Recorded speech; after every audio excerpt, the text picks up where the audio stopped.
करते हैं आपको। जी सर, आ रही है आवाज़। चलो थोड़ा वेट कर लेते हैं, बाकी लोग ज्वाइन करें, फिर उसके बाद मैं आपसे पीपीटी शेयर करता हूँ। ठीक है सर।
जी स्लाइड्स क्लियर हैं, नज़र आ रही हैं आपको?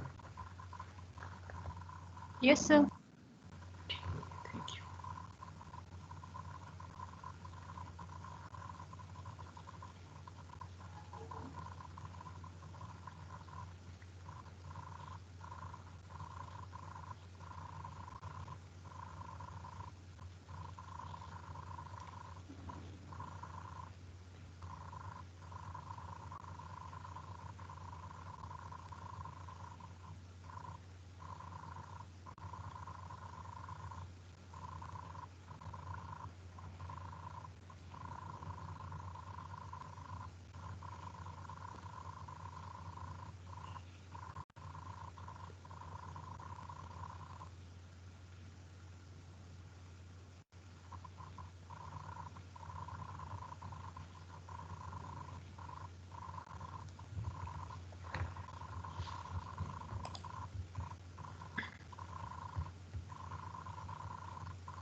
आज के लेक्चर में हम डेटा टाइप और डेटा मॉडल्स को डिस्कस करेंगे कि जीआईएस एनवायरनमेंट में डेटा टाइप और डेटा मॉडल से क्या मुराद है।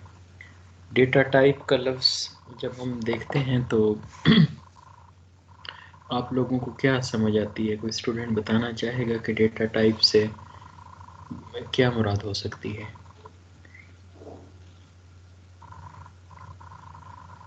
कोई भी सर डाटा स्टूडेंट? में भी इन रास्टर फॉर्म और वेक्टर फॉर्म। गुड हो गया, गुड हो गया। और कोई स्टूडेंट?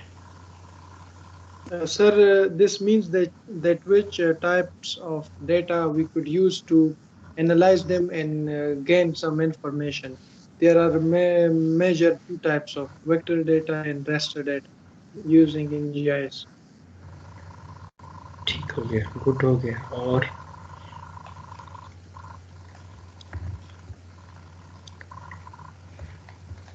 ठीक हो गया। ये दोनों चीज़ें इससे मुराद हैं। सभी स्टूडेंट्स को उर्दू तो समझ आती है ना? कोई इस तरह का तो नहीं है कि जिसको उर्दू में डिफ़िकल्टी हो?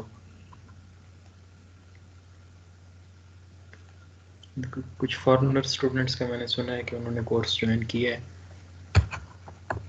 उर्दू में आप लोग कंफर्टेबल हैं? सर जानते हैं प्रॉब्लम नहीं है। चले, इट्स ओके, इट्स फाइन। अब हम बात करते हैं डेटा की। तो डेटा को जब हम डील करते हैं उसमें हमें जो है ऑन ग्राउंड या इंस्टीट्यू डेटा जो है उससे सबसे पहले वास्ता पड़ता है, जिसे आप प्राइमरी डेटा कह सकते हैं, और जिसकी एक्यूरेसी पे कोई डाउट नहीं है ऑन ग्राउंड जाके, या रेफरेंस डेटा जिसे कहा जाता है। इंस्टीट्यू डेटा जो है उसमें साइंटिस्ट फील्ड में जाते हैं और उसमें डिफरेंट तरीक़ों से डेटा कलेक्शन की जाती है। वो कोई इंस्ट्रूमेंट भी यूटिलाइज कर सकते हैं और फिज़िकली जाके जो है सर्वे भी किया जा सकता है।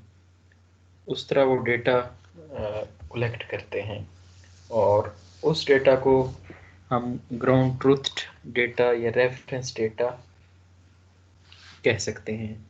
अब ग्राउंड ट्रूथ डेटा की जब हम बात करते हैं तो उसमें ये बेसिकली रेफरेंस डेटा के तौर पे भी यूज़ होता है। जीआईएस एनवायरनमेंट में आपको डेटा की एक्यूरेसी के लिए, डेटा एक्यूरेट डेटा चुनने के लिए काफ़ी टाइम लगता है और काफ़ी एक्सपीरियंस उसके लिए जो है वो चाहिए। जीआईएस में एनालिसिस परफॉर्म करके अनलेस अनटिल आप उसकी ग्राउंड ट्रूथिंग नहीं करते तो तब तक वो इंफॉर्मेशन जो है वो डाउटफुल है, उसमें एक्यूरेसी के इश्यूज हैं। और अगर हम बात करें रियल डेटा की या इंस्टीट्यू डेटा की, जिस तरह वो इम्पॉर्टेंट है उसी तरह उसकी कलेक्शन भी जो है वो डिफ़िकल्ट टास्क है, टाइम कंज्यूमिंग भी है। तो जीआईएस में हम सर्टेन लेवल्स हैं और सर्टेन कोएफिशिएंट्स हैं, कुछ मेथड्स हैं जिससे डेटा की एक्यूरेसी को हम जज कर सकते हैं। इंस्टीट्यूट डेटा जो है वो बेसिकली बताने का ये मकसद है कि अच्छी क्वालिटी का डेटा होता है, प्राइमरी डेटा है और ग्राउंड ट्रूथ डेटा है। उसकी चूँकि आप ख़ुद कलेक्ट करते हैं तो उसमें इतने डाउट्स नहीं हैं और उसमें आप जो है इजीली उसे कह सकते हैं कि ये रेफरेंस डेटा है। अब इंस्टीट्यूट डेटा की जिस तरह मैं बात कर रहा हूँ, तो इंस्टीट्यूट डेटा में जब उसकी कलेक्शन की बात आती है तो उसमें प्रॉब्लम्स भी आप फेस करते हैं और इंस्टीट्यूट डेटा से एसोसिएटेड कुछ प्रॉब्लम हैं तो उन्हें उनकी करेक्शन करनी पड़ती है। बायस्ड डेटा भी ये हो सकता है और उसमें एरर्स आ सकते हैं। एरर्स के डिफरेंट सोर्सेज हैं। हाइड्रोलॉजी में या कुछ और सब्जेक्ट्स में पढ़ते वक्त आपने देखा होगा कि मेथड को यूज़ करते हैं उसकी वजह से भी एरर हो सकता है। सैंपल की कलेक्शन है या सैम्पलिंग का प्रोसीजर है उसमें भी एरर हो सकता है। जीआईएस एनवायरनमेंट में हम डिफरेंट एनालिसिस करते हैं लाइक सुपरवाइज्ड, अनसुपरवाइज्ड, ओवरलैपिंग, ओवरलेइंग।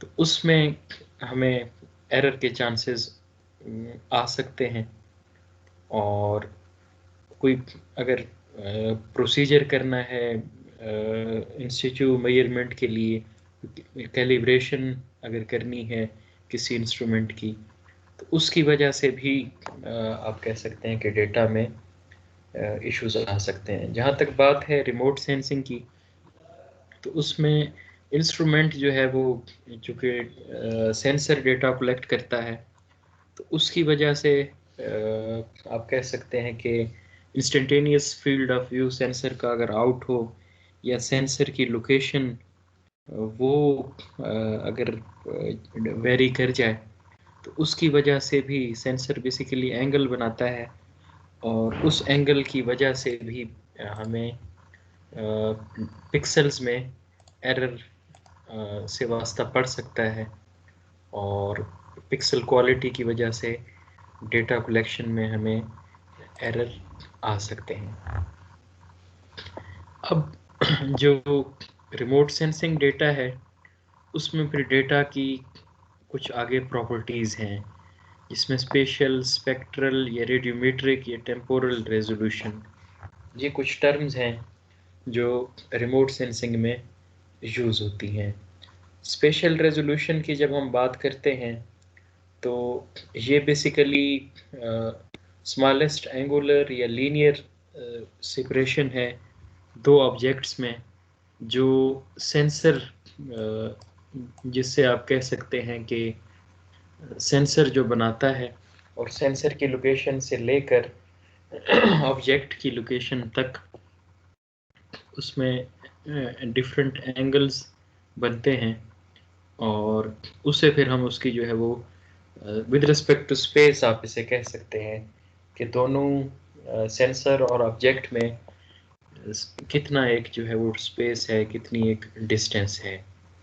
अब सैटेलाइट सेंसर चूँकि फिक्स्ड होते हैं और एक ऑर्बिट के गिर्द ये रोटेट करते हैं, तो उसमें हम कह सकते हैं कि इंस्टेंटेनियस फील्ड ऑफ व्यू जो एंगल बनाते हैं वो बेसिकली कांस्टेंट ही होता है, और स्पेशल रेजोल्यूशन जो है वो हम मीटर्स में ले सकते हैं कि स्पेशल रेजोल्यूशन इतनी मीटर में हो सकती है, और स्पेशल रेजोल्यूशन जितना अच्छा होगा उतना ही इंफॉर्मेशन डिटेल्ड होगी, एक्यूरेट होगी। और स्पेशल रेजोल्यूशन जो है वो normally it should be less than 1/2 of the size, जिस भी चीज़ को आप मेजर कर रहे हैं उसमें स्पेशल रेजोल्यूशन का ये स्टैंडर्ड है कि इतना एक स्पेशल रेजोल्यूशन जो है वो होनी चाहिए। तो स्पेशल, स्पेक्ट्रल, रेडियोमेट्रिक या टेम्पोरल रेजोल्यूशंस, ये जो टर्म्स हैं, टेम्पोरल में फिर आगे हम देखते हैं। स्पेशल रेजोल्यूशन की जिस तरह हम बात कर रहे हैं तो उसमें पिक्सल से हमें वास्ता पड़ता है। Different size of the pixel, different data sources में पिक्सल रेजोल्यूशन जो है वो डिफरेंट होती है। पिक्सल साइज 30 मीटर रेजोल्यूशन का भी हो सकता है, 5 मीटर का भी हो सकता है, 1 मीटर का भी हो सकता है।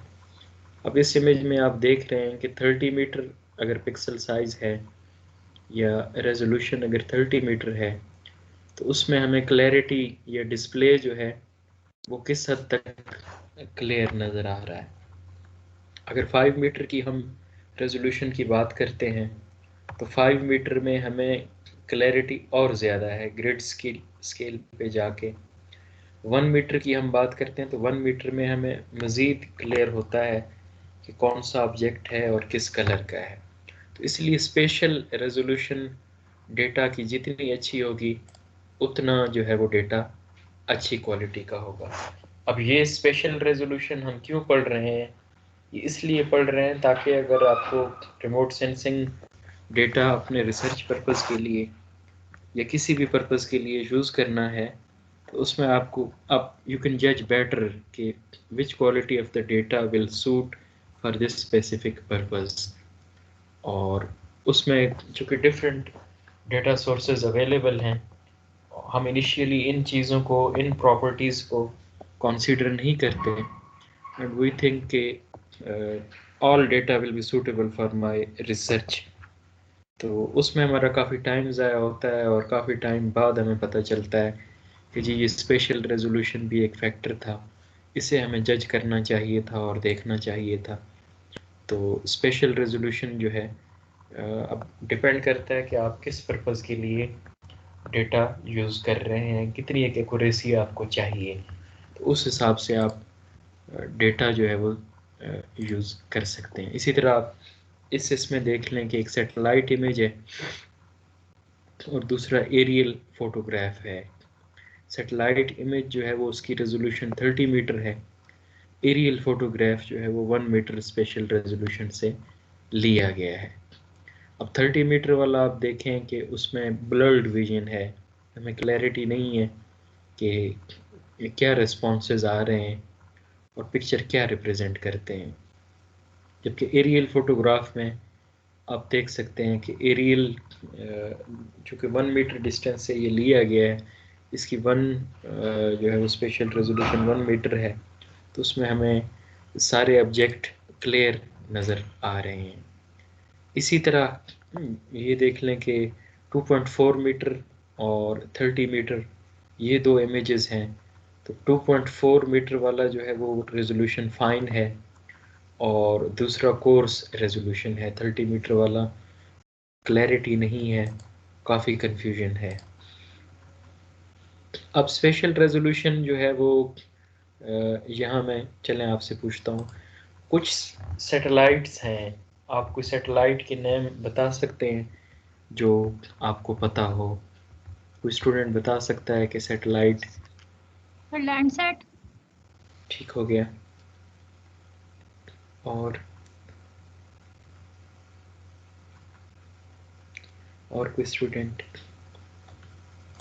चलिए ये हम देख लेते हैं कि हाई रेजोल्यूशन सैटेलाइट इमेजरीज हैं और कुछ हाई रेजोल्यूशन जो है वो सैटेलाइट्स हैं जिनकी इमेजेस की रेजोल्यूशन और उसके अलावा जो है वो डिफरेंट प्रॉपर्टीज़ इस डायग्राम में आपको नज़र आती हैं। अब स्पॉट 5 है, एलोस है, आइकनोज है, अर्ब व्यू 3 है, क्विक बर्ड है, वर्ल्ड व्यू है, जियो आई है।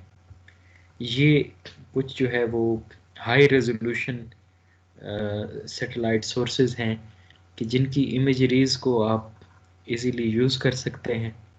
और जिस तरह स्पार्ट 5 है तो उसकी इमेज जो है वो नंबर 1 पे है इस डायग्राम में, उसको आप देख सकते हैं कि किस तरह आपके लिए आइडेंटिफाई करना तो इजी है। इसी तरह 2 पे एलोज है, 3 पे आइकनोज है, तो ये हाई रेजोल्यूशन जो है डेटा सोर्सेज हैं। अब मज़ीद अगर आगे हम जाएं तो हम चूँकि इसमें रिमोट सेंसिंग का डेटा परचेज़ करना काफ़ी कास्टली है, तो इसीलिए हम लैंडसेट के मिशंस को प्रेफर करते हैं।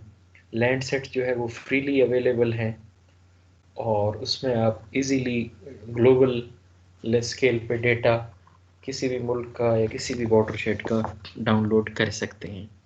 अब लैंडसेट के डिफरेंट मिशंस हैं, ये आगे एक हमारा लेक्चर होगा जिसमें हम डिफरेंट सैटेलाइट्स और डिफरेंट डेटा सोर्स डिस्कस करेंगे, तो इन डिटेल मैं वहाँ आपको बताऊँगा। अब लैंडसेट के TM thematic mapper, MSS multi sensor scanner, ये लैंडसेट के मिशंस हैं। इसी तरह WIFS है, मॉडीज है, AVHRR है, और CWIFS है, गोस है, ये डिफरेंट जो है वो सैटेलाइट्स हैं। इनकी स्पेशल, स्पेक्ट्रल और टेम्पोरल, चले मैं ये हाइड करके आपसे पूछता हूँ। स्पेशल, स्पेक्ट्रल और टेम्पोरल रेजोल्यूशन की जब हम बात करते हैं तो आप बता सकते हैं कि इनमें क्या डिफरेंस होगा? स्पेशल, स्पेक्ट्रल और टेम्पोरल, इससे लफ्ज़ों से आप क्या अंदाज़ा लगा सकते हैं? आप क्या सर जज कर सकते स्पेशल में तो रिजोल्यूशन होता है और टेम्परल में ये होता है कि किस डेट में ये पिक्चर लिया था। हैं? ठीक हो गया। और कोई स्टूडेंट? सर स्पेक्ट्रल में वेवलेंथ होती है। ठीक हो गया। अभी हम देख लेते हैं कि स्पेक्ट्रल में आप इमेज जब सैटेलाइट इमेज आप डाउनलोड करते हैं तो उसमें डिफरेंट बैंड्स की लेयर हैं। वेवलेंथ जो है वो जिस तरह हमने लास्ट इसमें डिस्कस किया था कि बैंड्स बनते हैं, टोटल 7 to 8 बैंड्स हैं और जो नॉर्मली यूज़ किए जा सकते हैं। और अगर इन डिटेल रेजोल्यूशन अगर अच्छी इसमें हो तो नंबर ऑफ़ बैंड्स बढ़ भी सकते हैं। नॉर्मली 7 लैंडसेट में 7 बैंड से वास्ता पड़ता है।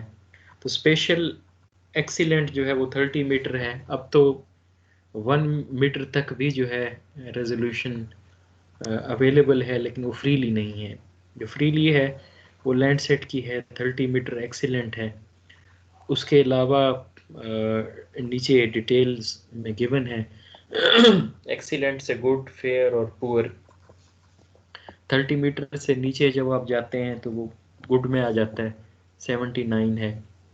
फिर जब आप 200 मीटर तक जाते हैं तो वो फेयर में आ जाता है। वो फिर किलोमीटर में जब बात आती है तो वो फिर पुअर टू फेयर में कंसीडर होता है।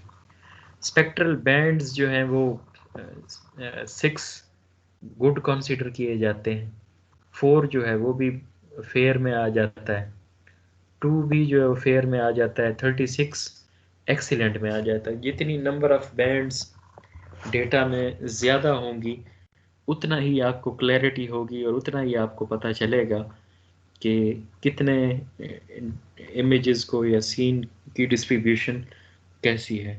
जबकि टेम्पोरल जो है वो टाइम फ्रेम है, वो वीक्स में भी आ सकता है, डेज में भी आ सकता है और मिनट्स में भी आ सकता है। जो मिनट्स में है वो फिर एक्सीलेंट है कि आपको हर 15 मिनट की डेटा जो है हर 15 मिनट का अवेलेबल है, आप उसे डाउनलोड कर सकते हैं। स्पेक्ट्रल रेजोल्यूशन बेसिकली, जिस तरह मैंने पहले भी बताया है कि मल्टी स्पेक्ट्रल कई उसमें वो आ सकते हैं और हाइपर स्पेक्ट्रल भी हो सकता है। Specific wave length, electromagnetic radiation, जिस तरह हमने कहा था कि जब रिमोट सेंसिंग इंस्ट्रूमेंट जो है वो इलेक्ट्रोमैग्नेटिक रेज एमिट करता है तो उसमें उस हिसाब से हमें स्पेक्ट्रम से पता चलता है कि रिमोट सेंसिंग इंस्ट्रूमेंट की वेवलेंथ कितनी है और किस वेवलेंथ की वो जो है रेडिएशन इमिट कर रहा है। लो स्पेक्ट्रल रेजोल्यूशन जो है वो अगर लेस देन 3 बैंड्स हों, जबकि मल्टी स्पेक्ट्रल में 3 to 15 बैंड भी हो सकते हैं और उसके अलावा हाइपर स्पेक्ट्रल में 100 बैंड्स हो सकते हैं। और एयरबोर्न या विजिबल एंड इंफ्रारेड इमेजेस जो AVIRIS है, इसमें 224 बैंड तक भी जो है सैटेलाइट में अवेलेबल हैं। अब ये एक spectral resolution of different sensor एक इमेज है। इसमें आप देख सकते हैं कि हर सेंसर में स्पेक्ट्रल रेजोल्यूशन की रेंज क्या है। एरियल फोटोज़ की गिवन है, उससे आप देख सकते हैं कि किस हिसाब से उसकी रेजोल्यूशन है। जबकि मल्टी स्पेक्ट्रल में आप देखते हैं RGB इमेजेस हैं जो हम लैंडसेट की डाउनलोड करते हैं तो रेड, ग्रीन, ब्लू, उसमें 3 तरह का रिस्पांस आता है और उस रिस्पांस को फिर आगे आप एनालाइज करते हैं और कलर की बेस पे और स्पेक्ट्रल कर्व की बेस पे आप जज कर सकते हैं कि उनका रिस्पांस किस चीज़ की आइडेंटिफिकेशन दे रहा है।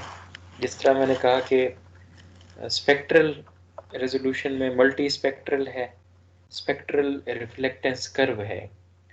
ये हम लास्ट लेक्चर में भी हमने डिस्कस किया था। स्पेक्ट्रल रिफ्लेक्टेंस कर्व या सिग्नेचर, जिस तरह हम कह रहे थे स्पेक्ट्रल सिग्नेचर, ये बेसिकली किसी ऑब्जेक्ट की वेवलेंथ की बेस पे जो है आइडेंटिफिकेशन करते हैं और ये हमें लाइंस, इन लाइन से या इन कर्व से हमें पता चलता है कि स्पेक्ट्रल प्रॉपर्टीज़ या स्पेक्ट्रल सिग्नेचर किसी ऑब्जेक्ट के वो किस तरह के आए हैं और उससे हमें वेवलेंथ का इजीली अंदाज़ा हो सकता है कि वेवलेंथ उस ऑब्जेक्ट की क्या है और पॉसिबली उस वेवलेंथ की बेस पे या रिफ्लेक्टेंस की परसेंटेज की बेस पे हम जज कर सकते हैं कि किस तरह की जो है वो प्रॉपर्टी है, क्या क्या चीज़ है।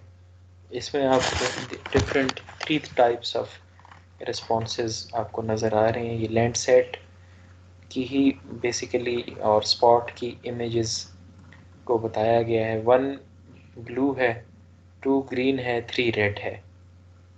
उसके अलावा नियर इंफ्रारेड और मिडिल इंफ्रारेड, ये टोटल 7 बैंड्स इसमें हैं और उन बैंड्स की डिस्ट्रीब्यूशन की बेस पे फिर हमें जो है वो आइडेंटिफिकेशन होती है। अब ड्राई सॉइल का आप देख रहे हैं कि उसकी रिफ्लेक्टेंस कर्व कुछ इस शेप में और इस कलर में बन रही है।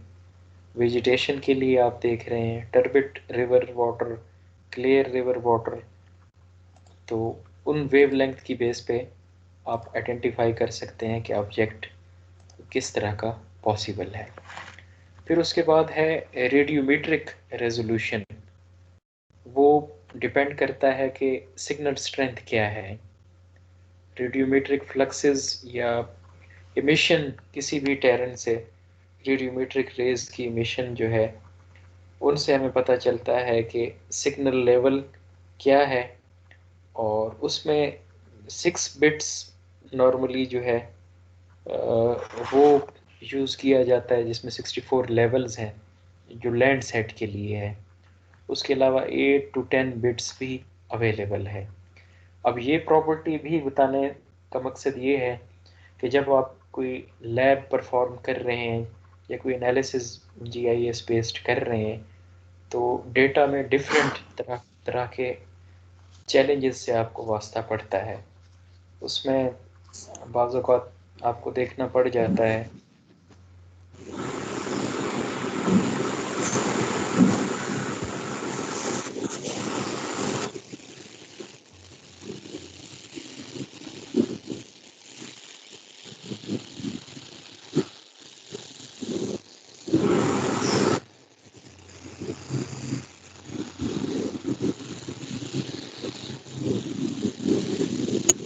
किसी स्टूडेंट का माइक ऑन रह गया।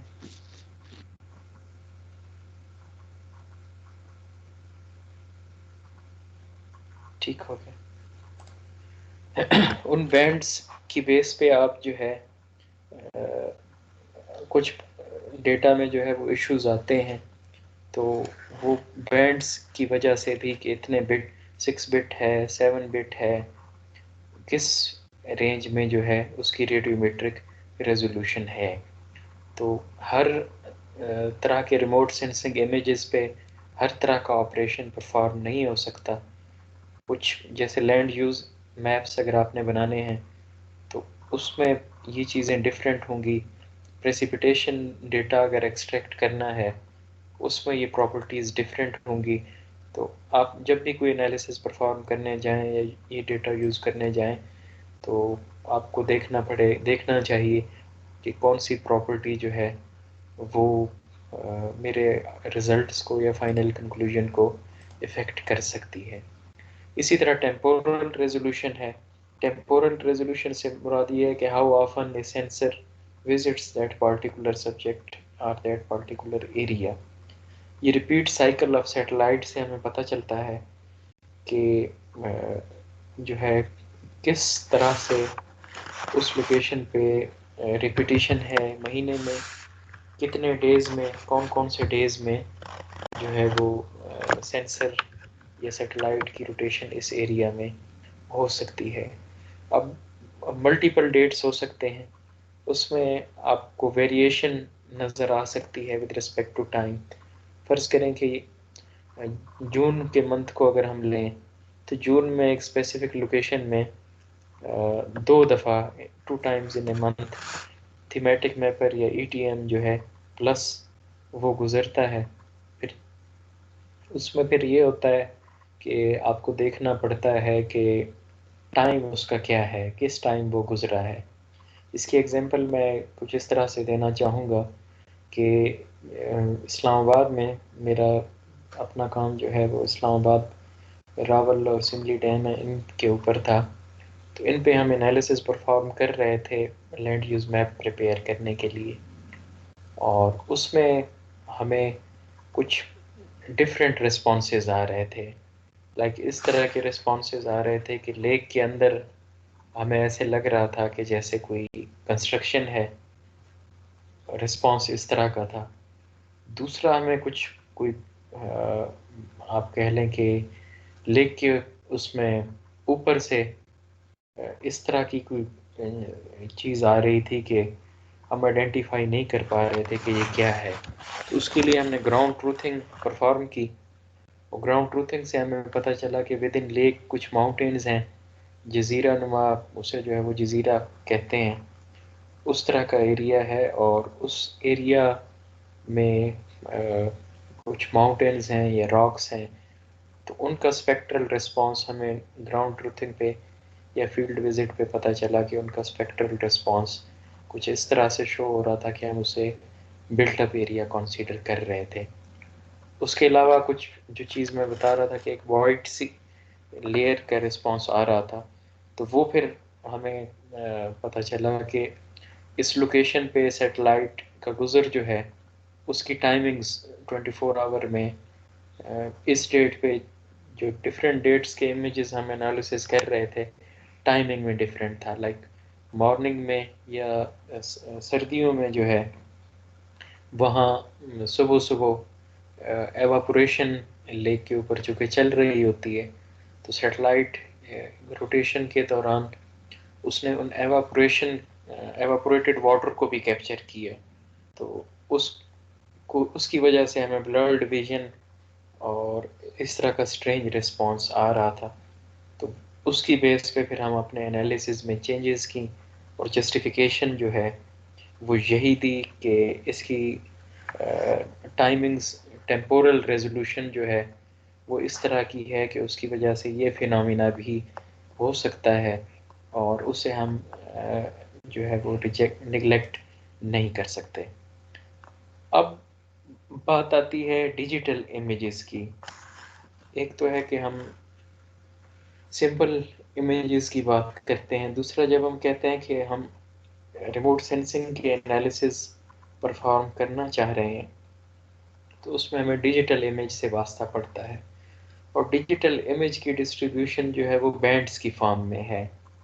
जिस तरह आपको नज़र आ रहा है कि कॉलम और रोज़ में ग्रिड लेवल पे ये ग्रिड टाइप डिस्ट्रीब्यूशन है, बैंड्स हैं, हर बैंड की अपनी आइडेंटिटी है।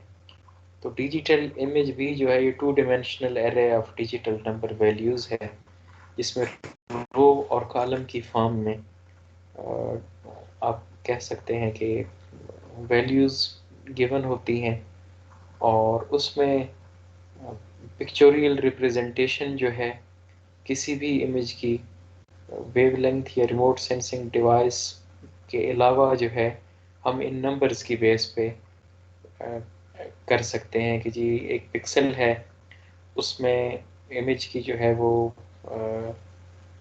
बैंड्स 21 बैंड वैल्यू जिसे हम कह सकते हैं वो हम जज करते हैं। और उसके अलावा जब हम बात करते हैं मल्टी स्पेक्ट्रल इमेजेस की, तो मल्टी स्पेक्ट्रल इमेजेस में इस तरह की डिफरेंट बैंड्स हैं जो कॉलम और रो में डिस्ट्रीब्यूटेड हैं।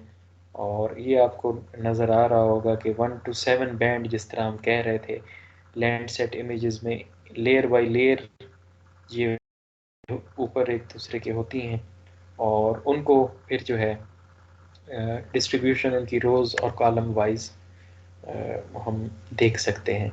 अब जब इन बैंड्स को हम चूँकि डाउनलोड करते हैं, तो फिर ये बैंड आपस में डिफरेंट लेयर्स को हमें जॉइंट करना पड़ता है, उसको फिर हम लेयर स्टैकिंग कहते हैं। और इन लेयर्स को आपस में जॉइन करके फाइनली हम एक इमेज, कंपोजिट ऑफ इमेज उसे कहते हैं, कंपोज करना इमेज को एक ही लेयर में, तो कंपोजिट इमेज हम प्रिपेयर कर सकते हैं। उसके अलावा कुछ वेवलेंथ ऐसी हैं जो रिमोट सेंसिंग में यूटिलाइज नहीं हो सकती क्योंकि उनको एटमॉस्फेरिक विंडो में से गुजरना पड़ता है। एटमॉस्फेयर में उनकी एब्जॉर्प्शन हो सकती है और उसकी वजह से हम क्लियर नहीं होते कि ये रिस्पांस किस चीज़ का है। उसमें नॉर्मली जो है कार्बन डाइऑक्साइड या ऑक्सीजन या ओजोन लेयर्स जो हैं या सोलर रेडिएशन जो है वो ब्लॉकेज का काम करती है। तो स्पेक्ट्रल रिस्पांस जो है वो उसका ब्लर्ड स्पेक्ट्रल रिस्पांस आता है और उसमें हम कह सकते हैं कि ट्रांसपेरेंसी नहीं होती और ट्रांसमिशन उसकी जो है बाज़ औक़ात पूरी भी नहीं होती।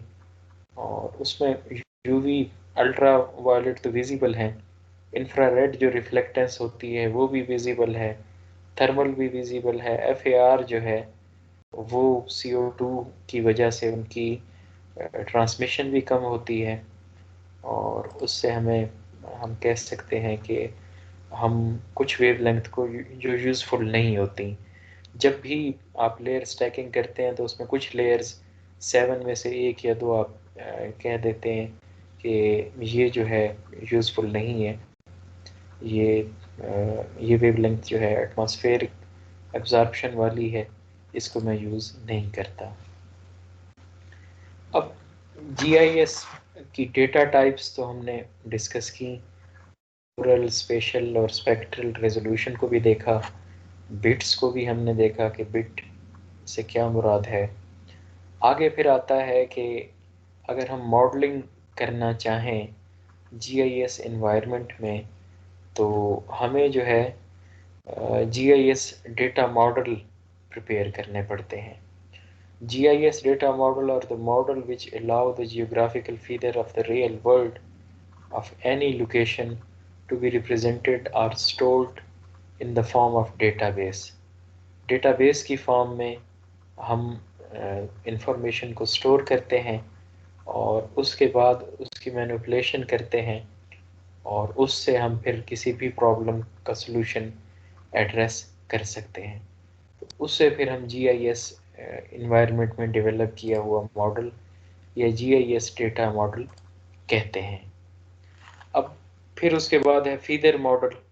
फीदर से ये मुराद है कि कोई भी प्रॉपर्टी, ये लैंडस्केप फीदर को की मैपिंग करता है, और उससे हम पॉइंट, लाइंस और पॉलीगॉन्स या डिफरेंट एरिया की बेस पे जो है डिफरेंट फीदर्स की हम पॉलीगॉन ड्रा करके या उस पर कोई पॉइंट लगा के या लाइन लगा के आइडेंटिफिकेशन कर सकते हैं। फॉर एग्जांपल फीदर मॉडल में हम GIS इन्वायरमेंट को यूज़ करते हुए स्पेशल डिस्ट्रीब्यूशन देखते हैं कि किसी एक लोकेशन में जो रेंज लैंड्स हैं वो उनकी डिस्ट्रीब्यूशन कहाँ है, और उसके अलावा कंस्ट्रक्शन एक्टिविटी है वो कहाँ है, फॉरेस्ट है वो कहाँ है। तो सभी आप कह लें कि ह्यूमन इंड्यूस्ड फीदर्स या नेचुरल फीदर्स, उसमें हम जो है GIS को यूज़ करते हुए फीदर मॉडल की बेस पे सभी प्रॉपर्टीज़ को आइडेंटिफाई कर सकते हैं और उस पर एनालिसिस परफॉर्म कर सकते हैं। अब जब हम फीदर्स की बात करते हैं तो उसमें पॉइंट, लाइन और एरिया, ये बेसिकली 3 फीदर्स हैं। फायर हाइड्रेंट को अगर हम देखना चाहें किसी भी बिल्डिंग में, हमने फायर हाइड्रेंट जो है वो इंस्टॉल करने हैं, तो उसके लिए हमें पॉइंट बताने पड़ेंगे कि इस पॉइंट पे उसकी लोकेशन होगी। अगर हम कोई रिवर देखना चाहते हैं, रिवर नेटवर्किंग देखना चाहते हैं, स्ट्रीम नेटवर्किंग, तो रिवर लाइन की फॉर्म में हमें नज़र आएगा। और अगर हम कोई लेक देखना चाहते हैं तो लेक का एरिया हमें वो एक शेप बनेगी जैसा कि ये गिवन है, तो इस तरह की बन। तो इस तरह के मॉडल को, इस तरह के GIS के एनालिसिस को हम फीदर मॉडल कहते हैं। अब डेटा की रिप्रेजेंटेशन है। डेटा GIS में जैसे रोड्स, एलिवेशन, ट्रीज या वाटरवेज हैं, उनकी रिप्रेजेंटेशन हम नॉर्मली वेक्टर और रास्टर की फॉर्म में करते हैं। कोई स्टूडेंट बता सकता है कि वेक्टर और रास्टर डेटा की जब हम बात करते हैं तो इन दोनों में बेसिक डिफरेंस क्या होगा?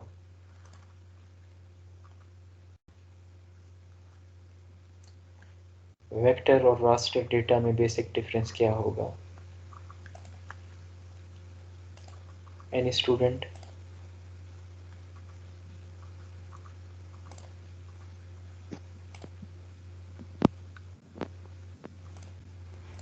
जी, कोई भी स्टूडेंट बताना चाहे।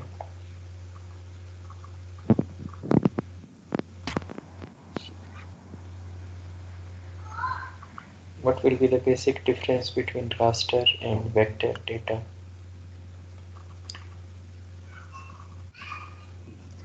वालेकुम सर। सर ये वालेकुम जो अस्सलाम। वेक्टर है कोऑर्डिनेट जो है ना मॉडल्स रिप्रेजेंट करता है पॉइंट ठीक लाइन और पॉलीगॉन में ठीक हो वेक्टर गया, ठीक हो गया, गुड। और रास्टर?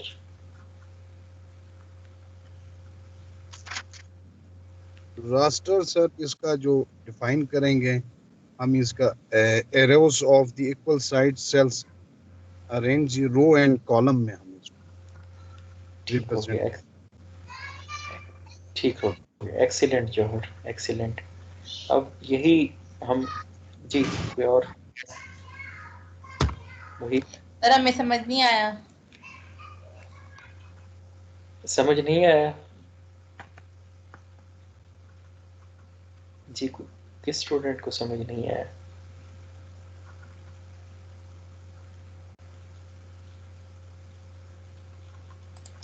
चलें, अब रास्टर और वेक्टर, ये बेसिकली डेटा जीआईएस एनवायरनमेंट में हम देखते हैं। अब जीआईएस एनवायरनमेंट की एक डायग्राम है, वो जब आप देखेंगे तो उससे आपको पता चलेगा कि जीआईएस में हम किस तरह काम करते हैं।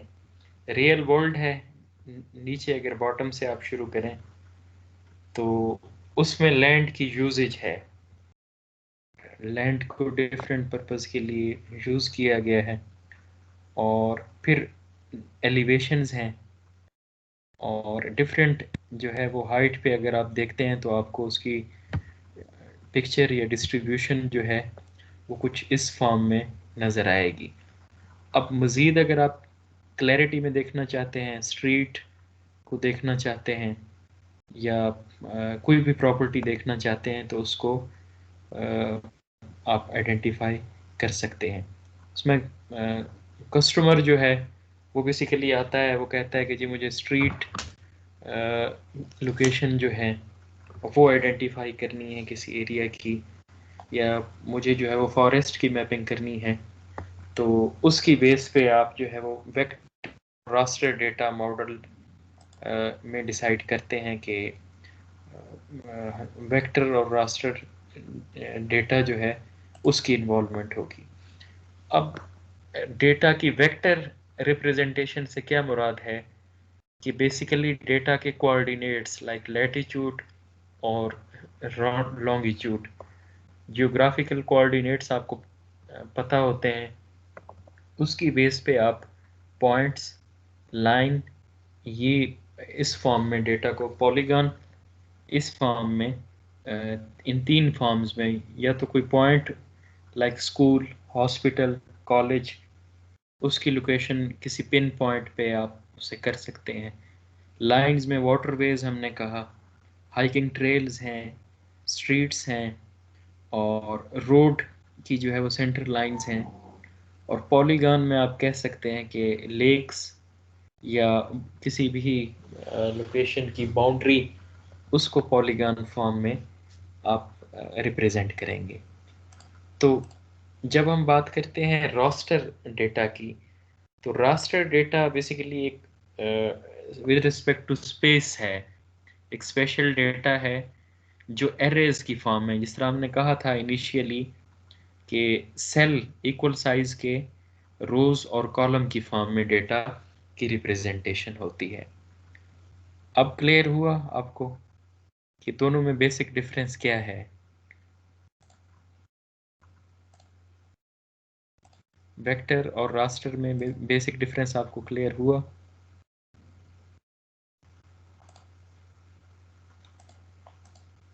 जी, कोई भी स्टूडेंट दोबारा बता दे कि वेक्टर और रास्टर डेटा में बेसिक डिफरेंस क्या है?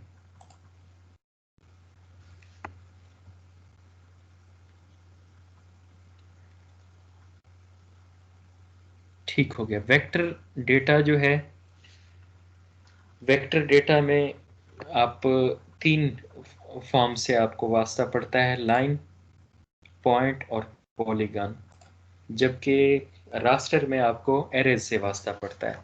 अब वेक्टर में हमने जिस तरह कहा कि इस इमेज में पॉइंट्स हैं, लाइंस हैं, पॉलीगॉन्स बन रही हैं, जबकि रास्टर में हम देख रहे हैं कि एक स्पेसिफिक एलिवेशन से आपने एक इमेज ली और उससे फिर आप जो है वो ग्रिड बेस्ड या उसे एरे की बेस पे, जिस तरह मैं पीछे आपको बता रहा था कि डिफरेंट जो है वो पिक्चर में, डिजिटल इमेज में सैंपल लाइंस की फॉर्मेट जो है वो रोज़ या कॉलम की शक्ल में डिजिटल इमेज हमें मिलता है। डिजिटल इमेज की फॉर्मेशन जो है वो रोज़ या कॉलम, तो उसमें हम देखते हैं कि डिफरेंट रोज़ और डिफरेंट कॉलम्स बनते हैं और उसमें फिर हम जो है वो डिफरेंट बॉक्सेस इमेज में जब हम एनालिसिस करते हैं तो उसकी सिलेक्शन के लिए हम सर्कुलर सिलेक्शन भी कर सकते हैं, ट्रायंगुलर भी कर सकते हैं। हम डिफाइन करते हैं कि लाइक ये इमेज है और इसमें ग्रीन है, ग्रीन कलर को आप इस आइडेंटिटी से रिलेट करो। वेक्टर में तो हमें क्लैरिटी है, हमें पता है कि ये चीज़ ये प्रॉपर्टी ये वाली होगी। रास्टर में अगर रेजोल्यूशन उसकी अच्छी ना हो, इमेज की क्वालिटी अच्छी ना हो, तो फिर हमारे लिए डिफरेंशिएट करना मुश्किल होता है और फिर हम जजमेंट्स करते हैं। अब जीआईएस में भी रास्टर और वेक्टर ये दो चीज़ें हैं जिनसे आपका वास्ता पड़ेगा। Raster layer, raster data model या वेक्टर डेटा मॉडल। हम बाज़ औक़ात जब डेटा पे एनालिसिस कर रहे होते हैं तो उस टाइम वी डोंट नो कि ये वेक्टर डेटा है, ये रास्टर डेटा है, हमें रास्टर वाला ऑपरेशन परफॉर्म करना है या हमें वेक्टर वाला परफॉर्म करना है। अब वेक्टर डेटा की अगर हम बात करें तो वेक्टर डेटा की एग्जांपल हो सकती है एसएचपी, एसएचएक्स और डीबीएफ। एसएचपी में, एसएचपी से ये मुराद है कि शेप फाइल है और इसी तरह एसएचएक्स और डीबीएफ भी जो है ये डेटा की फॉर्मेट्स हैं। अब इसमें शेप फाइल नॉर्मली आप प्रिपेयर करते हैं आर्कमैप को यूज़ करते हुए, और उसके अलावा अगर आपके पास like data lat long coordinate की फॉर्म में है तो उसको आपने यूज़ करना है, तो उसको फिर डीबीएफ की इसमें आप कन्वर्ट करते हैं और डीबीएफ में कन्वर्ट करने के बाद आप प्रॉपरली उसे वेक्टर के तौर पे यूज़ कर सकते हैं। उसके अलावा जीएमएल है, एमडीबी है, पर्सनल आप जो है जियो डेटाबेस बनाते हैं। जीआईएस में जब भी आप काम कर रहे होते हैं तो बेहतर होता है कि आप अपनी पर्सनल डेटाबेस जो है, पर्सनल जियो डेटाबेस खुद बनाएं। जीआईएस का डिफ़ॉल्ट जियो डेटाबेस होता है। जो एनालिसिस आप परफॉर्म करते हैं, जो ऑपरेशन आप परफॉर्म करते हैं आर्कमैप को यूज़ करते हुए, तो वो डिफ़ॉल्ट जियो डेटाबेस में चले जाते हैं। अब बेहतर होगा कि आप जो है वो पर्सनल जियो डेटाबेस जब भी कोई एनालिसिस परफॉर्म करें तो पर्सनल जियो डेटाबेस हो, तो उससे आपको क्लैरिटी होती है कि आपकी जो है वो जो आप काम कर रहे हैं वो कहाँ सेव हो रहा है। उसके अलावा जीडीबी है, फाइल जियो डेटाबेस है, जिसमें आप डिफरेंट फाइल्स को प्रिपेयर करते हैं, उससे फिर उनको एक्सपोर्ट करना आसान होता है। एक कंप्यूटर से या एक डिस्क से दूसरे डिस्क में एक्सपोर्ट आप कर सकते हैं। फिर रास्टर डेटा मॉडल की हम बात करते हैं तो रास्टर डेटा मॉडल में इन्हांस्ड कंप्रेस्ड वेवलेट है, ECW, ये एक डेटा की फाइल है। जियोटिफ है, टिफ फाइल्स जो हैं वो स्पेसिफिक जियो रेफरेंसेस के साथ जो है टिफ फाइल आप यूज़ करते हैं।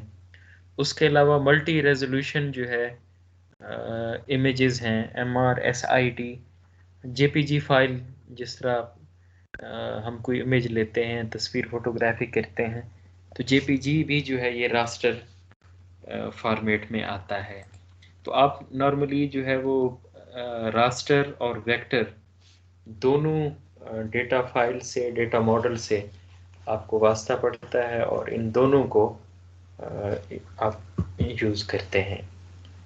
अब GIS मॉडल्स की जिस तरह मैंने बात की, तो उन मॉडल्स को अगर हम देखना चाहें कि किस तरह से हम रियल लाइफ में देख सकते हैं, लॉन्गिट्यूड और लैटिट्यूड और उसके अलॉन्ग आप देख रहे हैं कि रोड है, हाइड्रोलॉजी है, टोपोग्राफी है।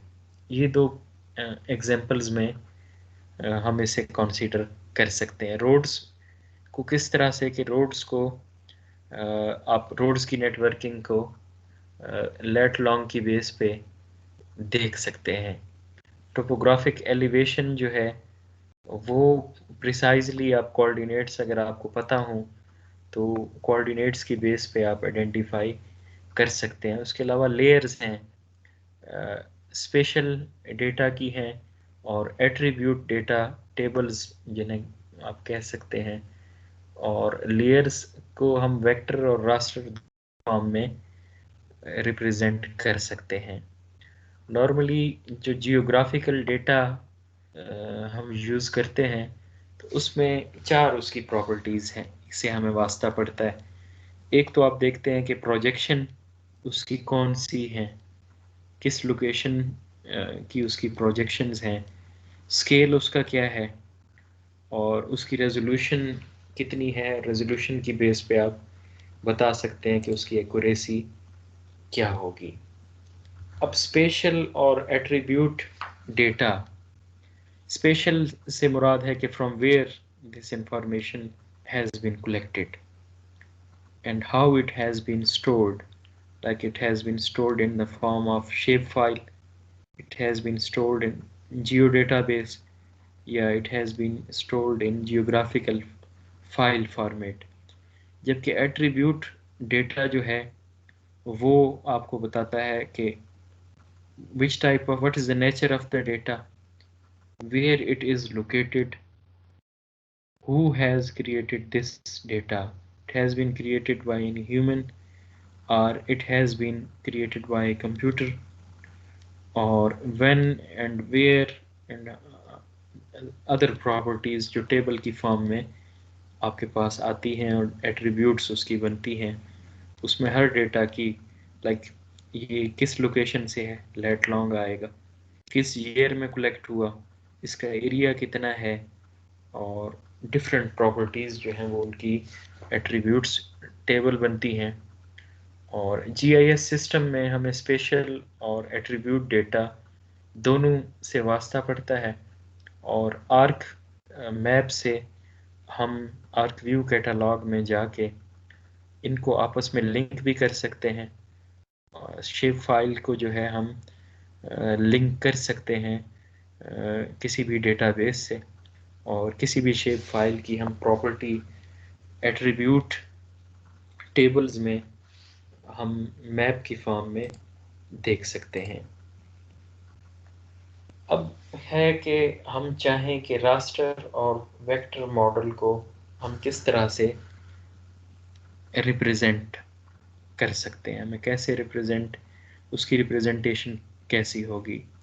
एरिया जिस तरह पीछे मैंने कहा कि ग्रिड की बेस पे हम कर सकते हैं, स्क्वायर सेल की बेस पे हम कर सकते हैं, और उसमें हर ग्रिड सेल में एक सिंगल वैल्यू होगी, और उससे हमें पता चलेगा कि ये लैंड यूज टाइप क्या है, और उसमें हमें एट्रीब्यूट से हमें रिफ्लेक्टेंस वैल्यू की बेस पे पता चलेगा कि इस रास्टर डेटा में कौन सी जो है वो लैंड यूज टाइप है या किस प्रॉपर्टी से है।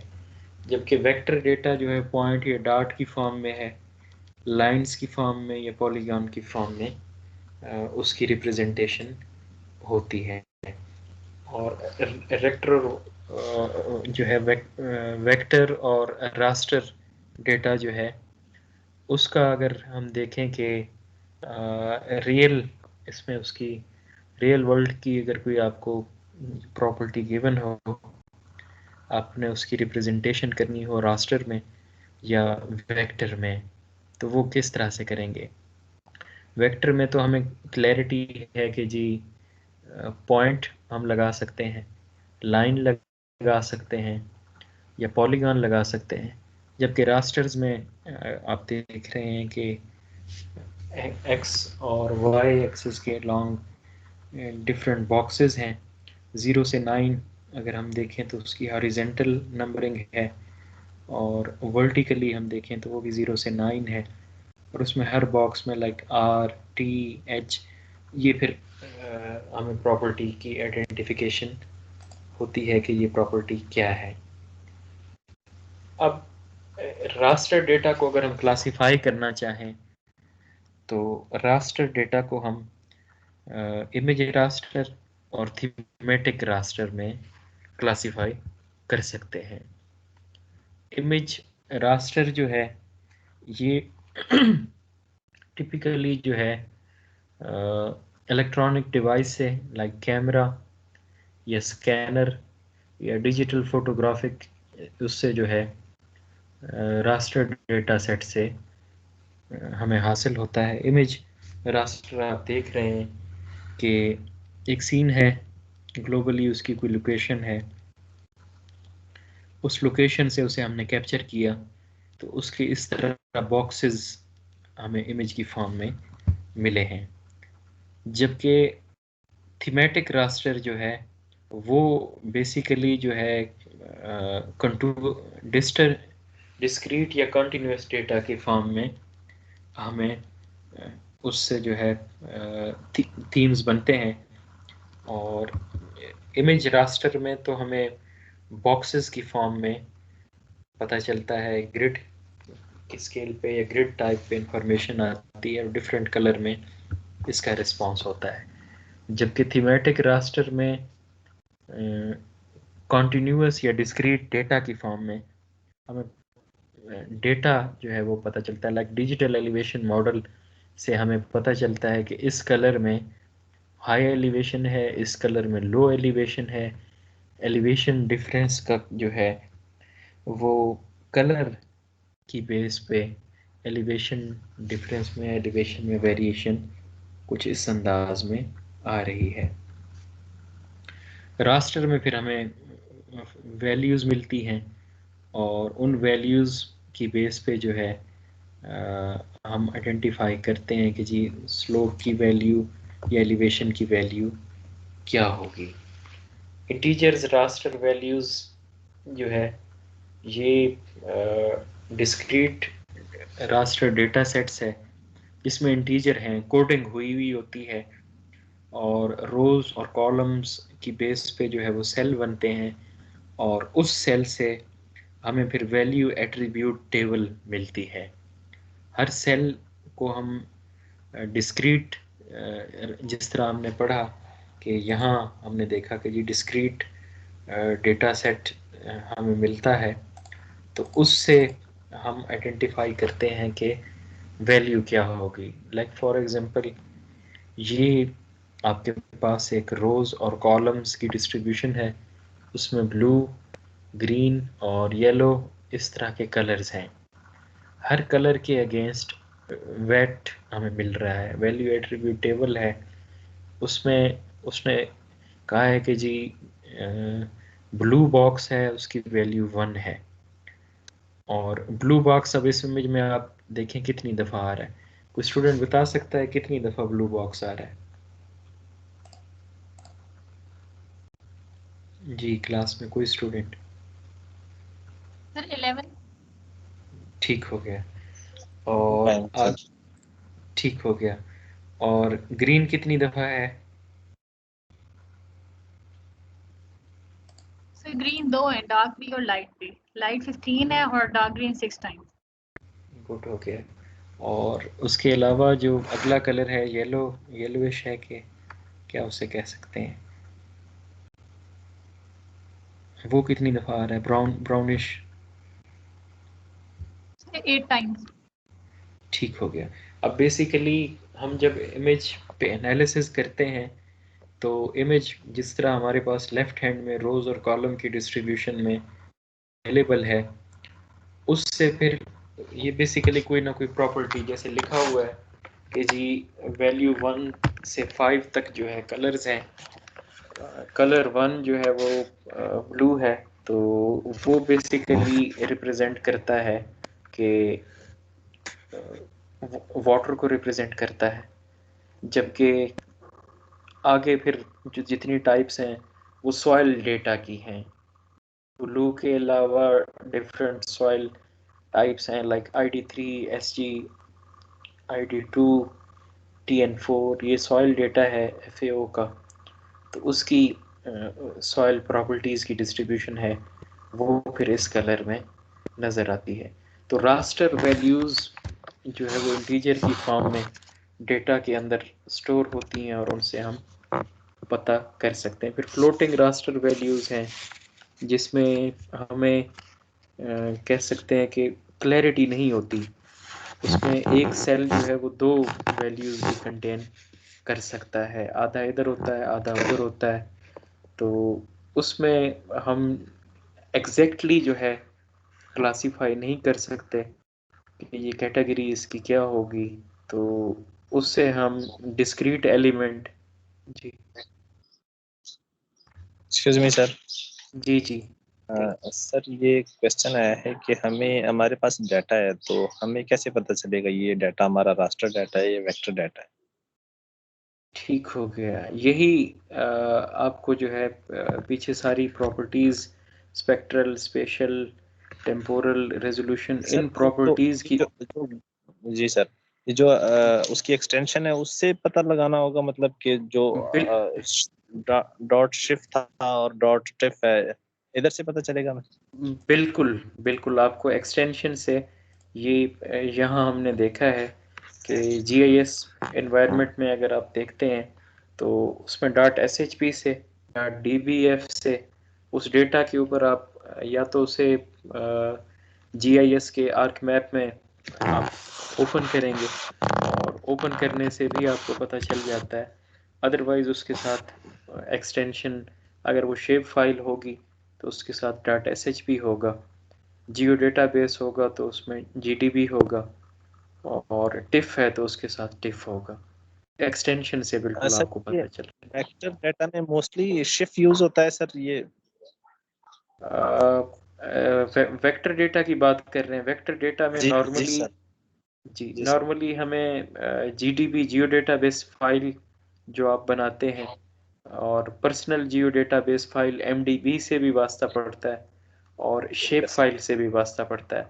उसके अलावा अगर आप किसी डेटा को, लाइक आपके पास कोई डिफरेंट स्टेशंस का या डिफरेंट लोकेशन का डेटा है और एक्सेल में है, आप उसे प्लॉट करना चाह रहे हैं, तो वो फिर DBF में आपको कन्वर्ट करना पड़ेगा। तो as a water resource engineer जब आप GIS को यूज़ करना चाहेंगे तो उसमें आपको अपनी पर्सनल जियो डेटाबेस बनानी पड़ेगी, वो MDB से आपको वास्ता पड़ेगा। फिर कोई फाइल अगर आप एक्सपोर्ट करना चाहते हैं एक कंप्यूटर से दूसरे कंप्यूटर पे लेके जाना चाहते हैं, तो वो फिर या कोई अलग किसी प्रोजेक्ट की फाइल बनाना चाहते हैं तो उसमें आपको GDB से वास्ता पड़ेगा। और अगर आप कोई कैचमेंट एरिया, उसमें लेक या कोई वाटरवेज, कोई इस तरह की प्रॉपर्टीज़ देखना चाह रहे हैं तो आपको SHP से वास्ता पड़ेगा। उसके अलावा आप अगर डाउनलोड करना चाह रहे हैं कोई सैटेलाइट से या लैंड सेट से, तो उसमें नॉर्मली आपको जियो टिफ से जो है टिफ फाइल से वास्ता पड़ेगा और टिफ इमेजेस आप डाउनलोड कर सकते हैं।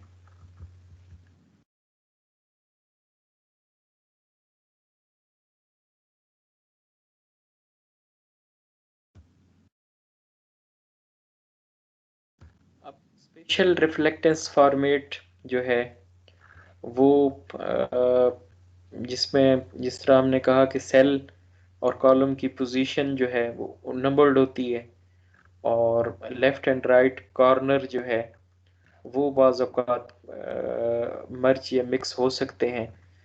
तो इस इमेज से जो है वो स्पेशल रिफ्लेक्टेंस आप देख सकते हैं कि ये कॉलम और रोज़ की फॉर्म में डिस्ट्रीब्यूशन है।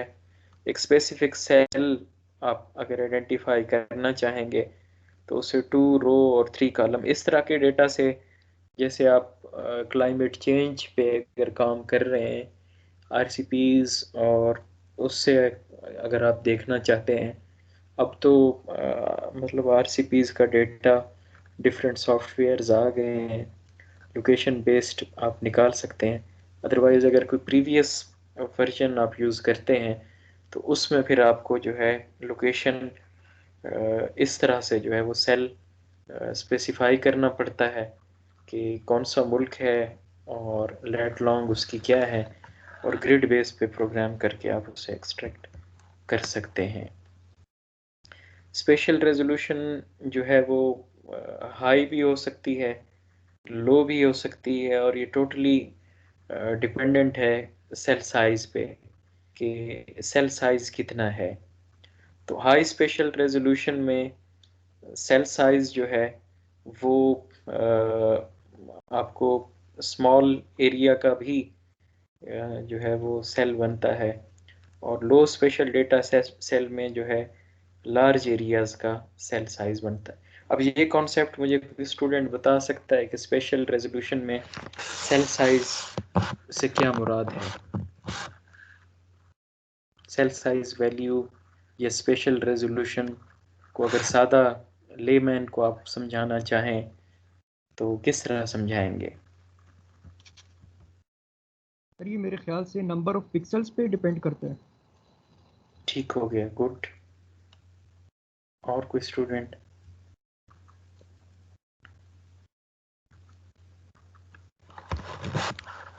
Sir width and length. ठीक हो गया। और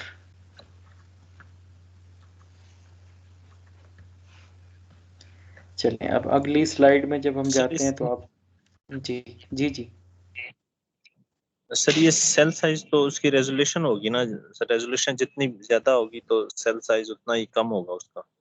बिल्कुल बिल्कुल बिल्कुल यही चीज़ है। इस स्लाइड से हमें क्लियर होगा कि अब आप देखें कि ये एक मैसेटा पॉलीगन है और 71 मीटर स्क्वायर है, जबकि दूसरे इस पे अगर आप जाएं 1 मीटर सेल 16 बाई 16 सेल्स हैं, 2 मीटर में जाएं 8 बाई 8 सेल्स हैं, 4 मीटर में जाएं तो उसमें 4 बाई 4 सेल्स हैं। अब इससे क्या है कि smaller the cell size higher will be the resolution. जितना सेल 1 मीटर वाले में और 2 मीटर वाले में और 4 मीटर वाले में और 71 मीटर वाले में, कोई स्टूडेंट बता सकता है कि इसमें सबसे बेस्ट या अच्छी साइज वाली स्पेशल रेजोल्यूशन कौन सी है? सर ये 1 मीटर वाली। बिल्कुल 1 मीटर। इसमें हम 1 मीटर में बाकी हमें तो एरर भी बढ़ रहा है, उसमें एक्स्ट्रा एरिया आ रहा है जो कि हमारा इंटरेस्टेड एरिया नहीं है। बिल्कुल बिल्कुल बिल्कुल एरिया ऑफ इंटरेस्ट की बेस पे जो है 4 बाई 4 में प्रॉपर्टी जो है वो क्लियर नहीं है।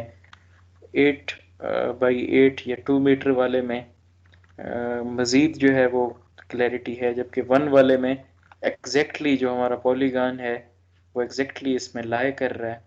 तो जितना स्पेशल रेजोल्यूशन डेटा का अच्छा होगा उतना आपकी फाइंडिंग्स जो है वो अच्छी होंगी और रियलिटी से उनका लेना देना होगा।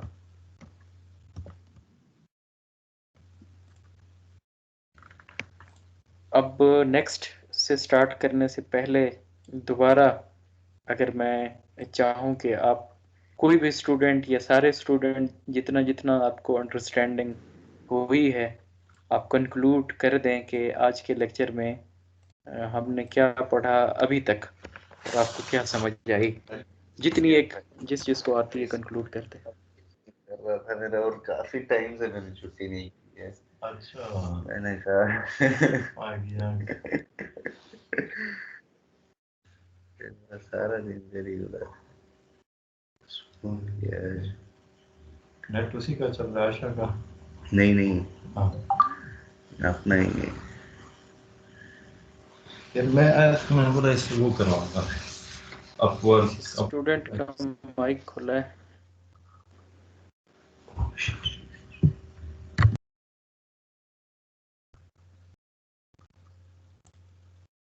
ठीक हो गया। बाकी स्टूडेंट हैं जितना एक हमने पढ़ा है कोई कंक्लूड कर दे। सर मैं बताऊं? जी जी आप बताएं।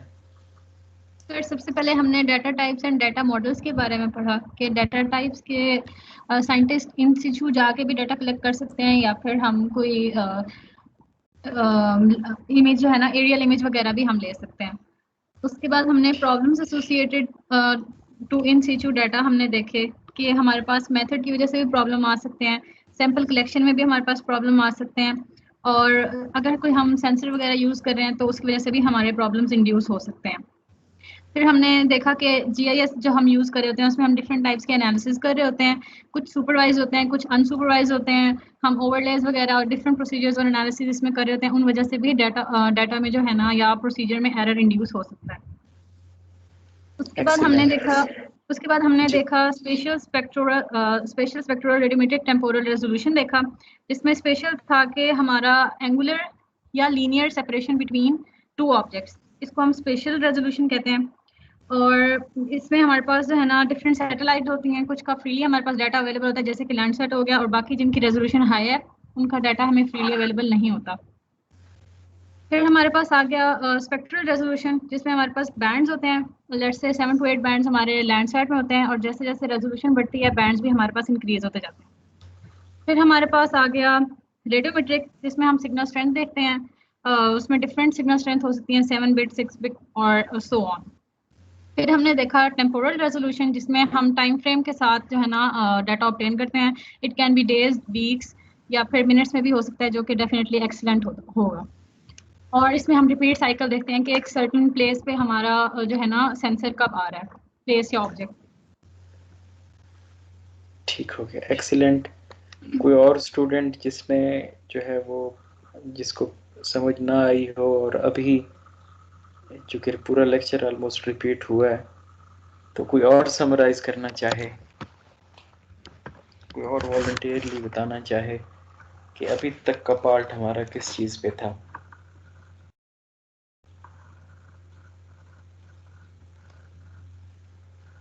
चलें, गुड हो गया, थैंक यू आयशा। नेक्स्ट जो है वो हम देखेंगे कि सैटेलाइट ऑर्बिट क्या है। सैटेलाइट ऑर्बिट क्या है? सर वैसे 5 ऑर्बिट, मिनट की ब्रेक ना लें सर? चलें ठीक है, ब्रेक ले लेते हैं। सर टाइम ब्रेक डिफाइन ले, करने के हम वापस आ जाते 6:30 बजे फिर स्टार्ट करते हैं यहाँ हैं। से। Thank you sir. ठीक है।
जी आप लोग आ गए।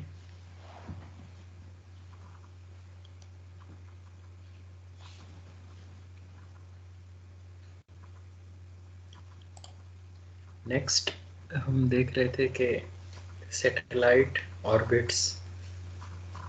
ऑर्बिट बेसिकली क्या है कि पाथ जो सैटेलाइट स्पेस में फॉलो करता है। कोई भी सैटेलाइट जो पाथ फॉलो करे स्पेस में उसे हम ऑर्बिट कहते हैं।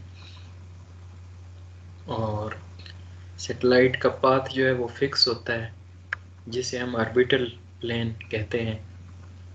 और उस सूरत हाल में जो है वो अर्थ के लॉन्ग मोस्टली सैटेलाइट जो है उनकी रोटेशन चलती है और अर्थ से ही इंफॉर्मेशन वो कलेक्ट करते हैं। और उसमें सैटेलाइट का ऑर्बिट जो है वो सर्कुलर भी हो सकता है, एलिप्टिकल भी हो सकता है। और नॉर्मली जो है रिमोट सेंसिंग डेटा जो सैटेलाइट कलेक्ट करते हैं तो उनका ऑर्बिटल पाथ जो है, ऑर्बिटल प्लेन उनका जो है वो सर्कुलर फॉर्म में है। ये आपको एक डायग्राम नज़र आ रही है जिसमें सर्कुलर और एलिप्टिकल ऑर्बिटल प्लेन में या ऑर्बिट में डिफरेंस जो है वो आप देख सकते हैं। अब पोलर ऑर्बिट्स हैं और इक्वेटरल ऑर्बिट्स हैं। और अर्थ को जो है नॉर्मली हम सेंटर मानते हैं और 45 डिग्री के ऊपर जो है रोटेट करते हुए पोलर ऑर्बिट में आता है। और इक्वेटरल प्लेन के अलॉन्ग जो है वो नॉर्मली 45 डिग्री उसकी रोटेशन रहती है, जिसमें आप उस रोटेशन से फिर जो है ऑर्बिट की सिलेक्शन एल्टीट्यूड वाइज वेरी करती है। और उससे हमें सेंसर जो है वो उसकी कैपेबिलिटी है कि वो डेजिग्नेट करे ऑर्बिट को। और उसमें normally south pole, north pole और इक्वेटरल लाइन की बेस पे जो है वो ऑर्बिटल ट्रैक आप कह सकते हैं कि वो डिफाइन होता है। और इसका ऑर्बिटल हाइट के ऊपर जो है उसमें अगर कोई चेंज हो तो उसकी बेस पे भी जो है हम तय करते हैं कि सैटेलाइट जो है वो उसका पाथ कैसे है। 180 से अगर नीचे हम जाएं तो उससे फ्रिक्शनल या हीटिंग के चांसेस बनते हैं। और 180 से ऊपर जो है अगर हम बात करें तो उसमें ये है कि लो ऑर्बिट में आ जाता है और ज़्यादा देर तक जो है वो फिर सैटेलाइट की रोटेशन नहीं चल सकती। जबकि 600 से 800 की अगर हम बात करें, 800 किलोमीटर की, तो उसमें सैटेलाइट जो है वो उसका ऑर्बिट एक लिहाज से इंडेफिनिट है। और उसमें डिफरेंट फैक्टर्स या डिफरेंट फोर्सेस सैटेलाइट की रोटेशन में इन्वॉल्व हैं, जिसमें ग्रेविटी है या ग्रेविटी थ्रू सन या मून दोनों तरफ से उसका वो है। ड्रिफ्ट की वजह से भी जो है आप कह सकते हैं कि सैटेलाइट जो है वो उनकी रोटेशन या उनके ऑर्बिट्स में फ़र्क पड़ सकता है। अब सैटेलाइट ऑर्बिट में जियो स्टेशनरी या सन सिंक्रोनाइज्ड, जनरली जो है ये दो हम यूज़ करते हैं। जियो स्टेशनरी जो है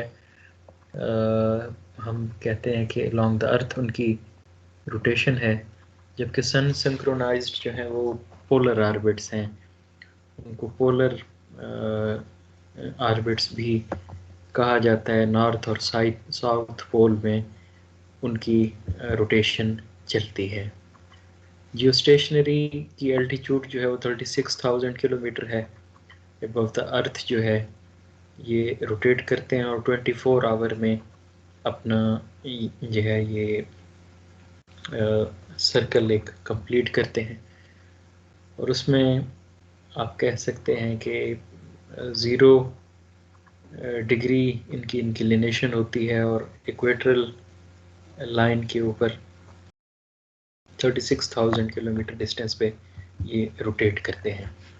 उसमें फिर वेदर के सैटेलाइट हैं, कम्युनिकेशन के सैटेलाइट हैं और कुछ और जियो स्टेशनरी सैटेलाइट्स हैं जो क्लाउड पैटर्न का बताते हैं। उसमें सैटेलाइट का ज़मीन के साथ डायरेक्ट रब्ता तो नहीं होता, उसमें उनकी जो है वो फ्रीक्वेंसी और रिपीटेशन जो है वो मॉनिटर की जाती है और उस ऑर्बिटल प्लेन की बेस पे आप ट्रैक कर सकते हैं कि ये किस लोकेशन पे है और क्या उसकी फ्रीक्वेंसी है और कब ये अपनी रोटेशन रिपीट करेगा।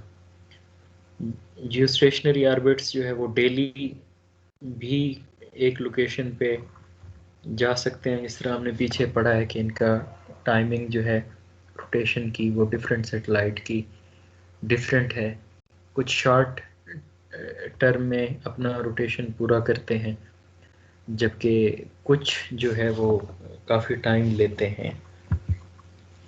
जियोस्टेशनरी सैटेलाइट ऑर्बिट्स में फिर ग्लोबली जो है पूरी दुनिया को अगर हम मॉनिटर करना चाहें तो हमें 5 to 6 जियोस्टेशनरी सैटेलाइट ऑर्बिट्स चाहिए। और जियोस्टेशनरी सैटेलाइट ऑर्बिट्स जो अवेलेबल हैं, मेटा ओस्ट है, इसकी यूरोप और अफ्रीका की कवरिंग है। और जियो ईस्ट है, ये नोवा का है। नोवा इसका डेटा भी नॉर्मली प्रेसिपिटेशन का और दूसरे कुछ वेरिएबल्स का यूज़ किया जाता है। इसमें जियो फिर वेस्ट है जो साउथ अमेरिका और इस तरह के रीजन्स में उसकी कवरेज है। जीएमएस है, उसकी जापान के ऊपर या एशिया पैसिफिक में जो है, वेस्टर्न पैसिफिक में उसकी कवरेज है। फिर फंगयुएन 2 जो है वो ये चाइनीज़ है जो पूरे चाइना को कवर करता है। जियोमॉस है, रशिया पे इसकी है। और इनसेट है, इंडिया के ऊपर इसकी कवरेज है। और हमारे इस रीजन में चाइनीज़ सैटेलाइट की कवरेज है, उससे हम पाकिस्तान का डेटा भी जो है कलेक्ट कर सकते हैं। और अब लेटेस्ट कुछ मिशन इन्होंने भेजे हैं और रिमोट सेंसिंग की फील्ड में हमें काफ़ी असिस्ट चाइनीज़ कर रहे हैं। अब ये बेसिकली जियोस्टेशनरी जो है सैटेलाइट की मैपिंग है, उसमें आप देख सकते हैं कि अलोंग द अर्थ जो सैटेलाइट्स हैं वो किस तरह जो है उन्होंने ज़मीन को घेरा हुआ है और कवरेज उनकी एंटायर अर्थ के अलोंग कैसी है, किस तरह जो है इनकी रोटेशन है और रोटेट करते हुए ये डेटा कलेक्ट करते हैं। पोलर ऑर्बिटिंग सैटेलाइट्स जो है वो उनसे मेट्रोलॉजिकल या जियोफिज़िकल डेटा हम कलेक्ट कर सकते हैं।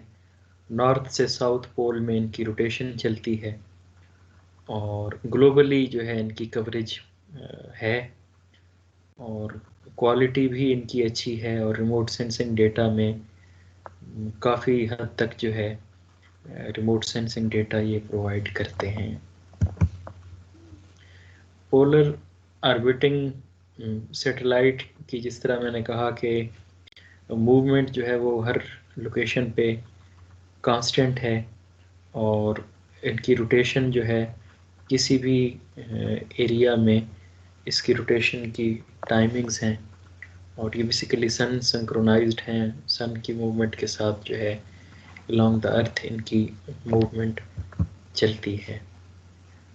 और असेंडिंग और डिसेंडिंग इनके पासेस को हम कहते हैं। असेंडिंग पासेस से ये मुराद है कि जब सैटेलाइट की मूवमेंट चल रही हो साउथ टू नॉर्थ, जबकि डिसेंडिंग से ये मुराद है कि इसकी मूवमेंट जब नॉर्थ टू साउथ हो। अगर हम इक्वेटर पे इक्वेटर नॉर्थ और साउथ पोल के अलॉन्ग देखें तो असेंडिंग पास से ये मुराद है कि इसकी मूवमेंट साउथ टू नॉर्थ हो, डिसेंडिंग में फिर इसकी नॉर्थ टू साउथ मूवमेंट होती है। और नॉर्थ टू साउथ जब ये मूवमेंट होती है तो इसमें जो है पाथ डिसेंडिंग वाला बनता है। और सेंसर जो है वो नॉर्मली सोलर एनर्जी की बेस पे, सोलर एनर्जी सूरज मेन इसमें जो है उसकी रोशनी का रोल होता है। एक्टिव सेंसर भी आल्दो इसमें इंस्टॉल होते हैं और सन की रोशनी के साथ जो है ये फिर उसको यूज़ करते हुए रिस्पॉन्स भेजते हैं। अब पोलर ऑर्बिटिंग सैटेलाइट्स की फिर एग्जांपल्स हैं। POES है, पोलर ऑपरेशनल इन्वायरमेंटल सैटेलाइट, ये नोवा वालों का और यूरोपियन एक ऑर्गेनाइजेशन है, उनका जॉइंट वेंचर है। फिर डिफेंस मेट्रोलॉजिकल सैटेलाइट प्रोग्राम है। लैंडसेट के फिर 1 to 8 जो है वो मिशंस हैं जो आपको डेटा देते हैं। स्पॉट है और एरिस इंडियन जो है रिमोट सेंसिंग सैटेलाइट IRS, ये भी कुछ हद तक जो है डेटा प्रोवाइड करता है।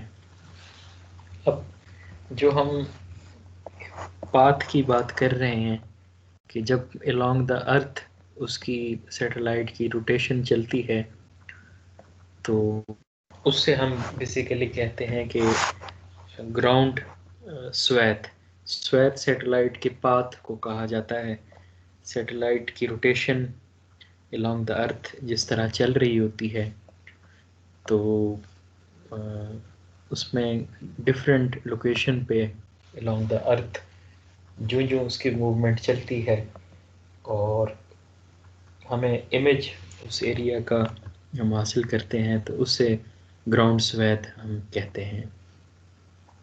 जबकि इमेजिंग स्वैथ भी जो है वो 100 से 1000 किलोमीटर विड्थ के ऊपर ये वेरी कर सकती है।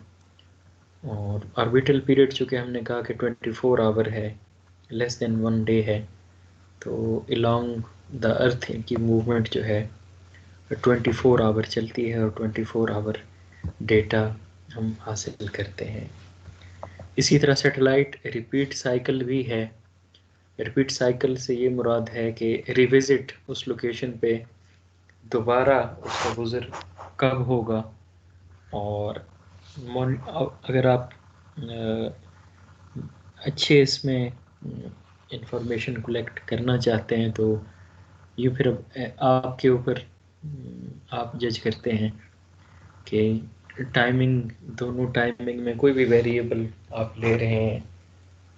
फर्ज करें कि आप देखना चाह रहे हैं, ET को देखना चाह रहे हैं तो ET के लिए जो है वो टाइमिंग्स दोनों आपको देखनी पड़ेंगी एज ए ऑब्जर्वर कि एक आया कि दोनों टाइमिंग्स में ET की फ्रीक्वेंसी नॉर्मली अगर हम देखें तो एक जैसी रहती है या वेरी कर सकती है। वेरी किस तरह कर सकती है? ET डिपेंडेंट है सन के ऊपर, टेम्परेचर के ऊपर। तो अगर तो सैटेलाइट का गुज़र रात के वक्त है या उसका रिविजिट पीरियड रात के वक्त है एक टाइम और दूसरा जो है वो डे में है, तो उस हिसाब से फिर रिजल्ट्स में वेरिएशन हो सकती है। दिन वाला और रात वाला जो है वो हमें जज करना पड़ेगा कि हमें किस टाइम की ET चाहिए। और फिर है ग्राउंड रिसीविंग स्टेशंस हैं। ये basically airborne remote sensing mission के कुछ जो है वो ऑन ग्राउंड इनकी लोकेशंस हैं थ्रू आउट द वर्ल्ड। जैसे हम लैंडसेट के मिशन की बात करते हैं तो उसमें साउथ डकोटा में जो है अमेरिका में एक जगह पे इनका स्टेशन है, आप इमेज में देख सकते हैं।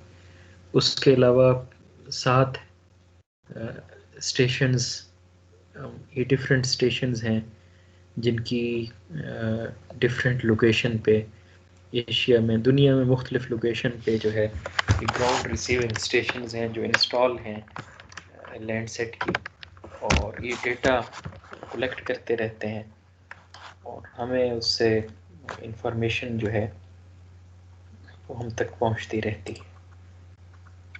तो ये आज का जो है लेक्चर था।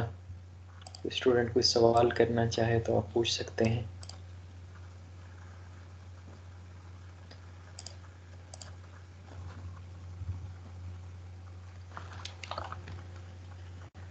कोई क्वेश्चन पूछना चाहता है तो आप पूछ सकते हैं।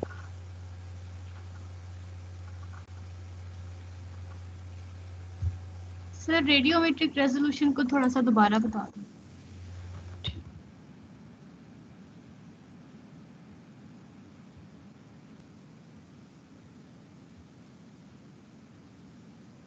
जी, रेडियोमेट्रिक रेजोल्यूशन जो है वो बेसिकली सिग्नल स्ट्रेंथ के बेस पे है कि ये हम देखते हैं कि जो हम सिग्नल जो लेयर्स इसमें रेज सेंसर जो इमिट करता है, तो उस इमिट करते वक्त जो है वो सिग्नल स्ट्रेंथ क्या है, और जब वो किसी ऑब्जेक्ट से रेज टकराती हैं किसी टेरेन से या किसी लोकेशन पे, तो सिग्नल के लेवल्स जब हम रिसीव करते हैं, इसमें बेसिक है कि सेंसर जो है वो लाइट इमिट करता है और उस लाइट की एमिशन के वक्त सिग्नल स्ट्रेंथ हम देखते हैं कि क्या है, और जब किसी ऑब्जेक्ट से टकरा के वो सिग्नल वापस आते हैं तो फिर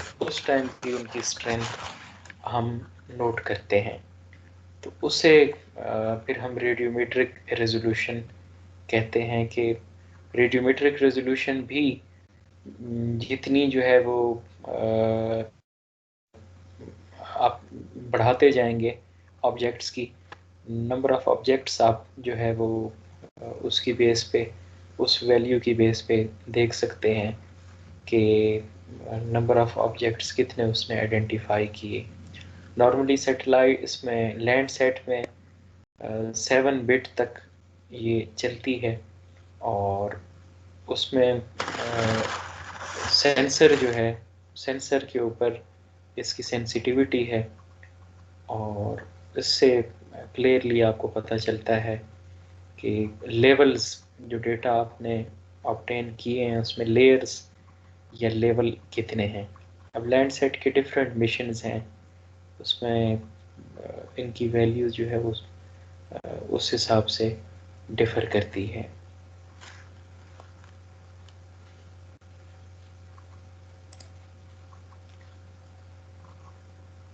ठीक हो गया। और कोई क्वेश्चन?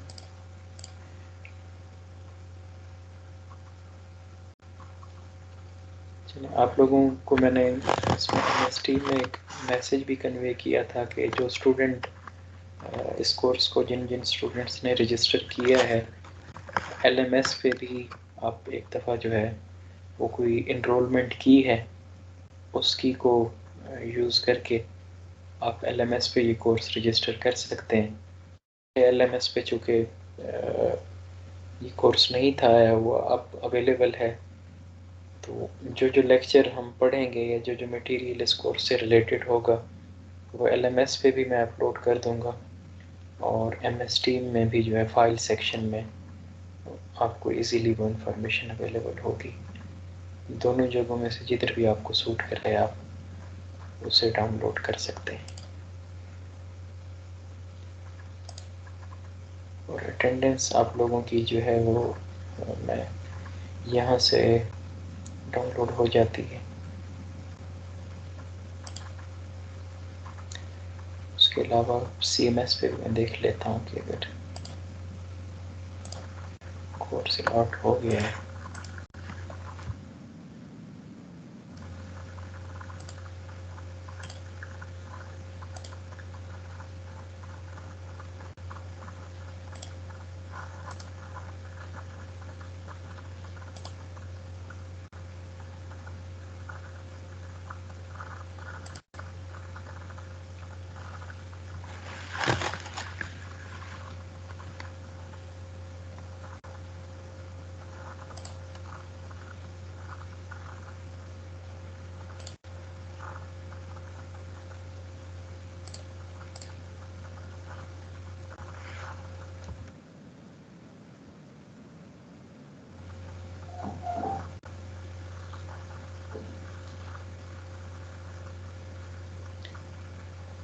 CMS पे चले, हमें एज ए फैकल्टी अभी तक इसकी वो नहीं आई।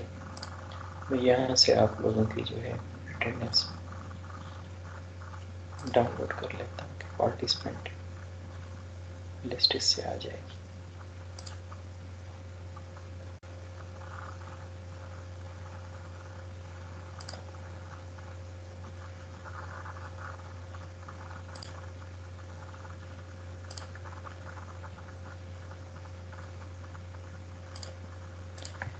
ठीक हो गया, आपकी अटेंडेंस जो है मैंने डाउनलोड कर ली है। आज का लेक्चर फिर हमारा यहाँ तक है। नेक्स्ट वीक फिर इससे आगे इंशाल्लाह हम कंटिन्यू करेंगे।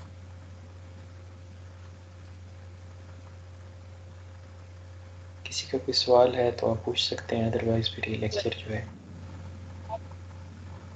जी अटेंडेंस हो गई जी? जी बिल्कुल, आपकी अटेंडेंस हो गई है। मैंने इससे डाउनलोड कर ली है, MS Teams से जो है डाउनलोड कर ली है और उस पर